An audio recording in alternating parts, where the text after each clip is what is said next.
पौराणिक कथा के अनुसार राजर्षि अश्वपति की एक बेटी थी जिसका नाम सावित्री था। कुछ साल बीतने के बाद जब उनकी लाडली बेटी बड़ी हुई तो उन्होंने उसका विवाह करने को सोचा। अपने बेटी के लिए उन्होंने सुयोग्य वर की तलाश की, लेकिन उनकी यह खोज पूरी नहीं हुई। फिर उन्होंने अपनी बेटी से मनचाहा वर ढूंढने को कहा।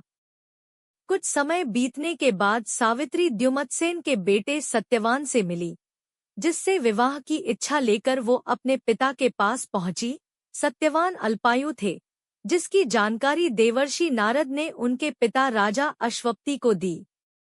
इस बात को सुनकर उन्होंने सावित्री को इस शादी को न करने की सलाह दी। इसके बावजूद सावित्री नहीं मानी और उन्होंने विधि अनुसार सत्यवान संग विवाह रचाया। शादी के कुछ समय के पश्चात ही उनके पति की मृत्यु हो गई, जिनकी आत्मा को लेकर यमराज धरती से परलोक जाने लगे। लेकिन यह देखकर सावित्री यमराज के पीछे पीछे चल पड़ी। यमराज ने उन्हें बहुत रोकने की कोशिश की, परंतु सावित्री नहीं मानी।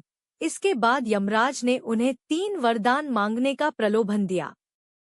अपने पहले वरदान में सावित्री ने दिव्यांग साससुर के लिए आंख की ज्योति मांगी।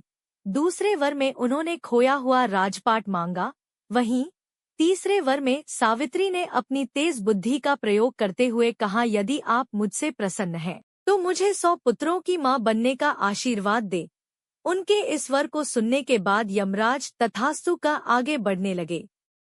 इसके बाद भी सावित्री यमराज के पीछे पीछे चलती रहीं। उन्हें अपने पीछे आता देख यमदेव ने कहा, हे देवी, अब आपको क्या चाहिए? उनकी बात सुनकर सावित्री ने कहा, आपने मुझे मां बनने का वरदान तो दे दिया, लेकिन बिना पति के मैं मां कैसे बन सकती हूँ? यह सुन यमराज स्तब्ध रह गए और उन्होंने उसी क्षण सत्यवान को अपने पाश से मुक्त कर दिया। तभी से विवाहित महिलाएं वट सावित्री का व्रत रखती हैं, ताकि सावित्री की तरह उन्हें भी सौभाग्यवती होने का वरदान मिल सके।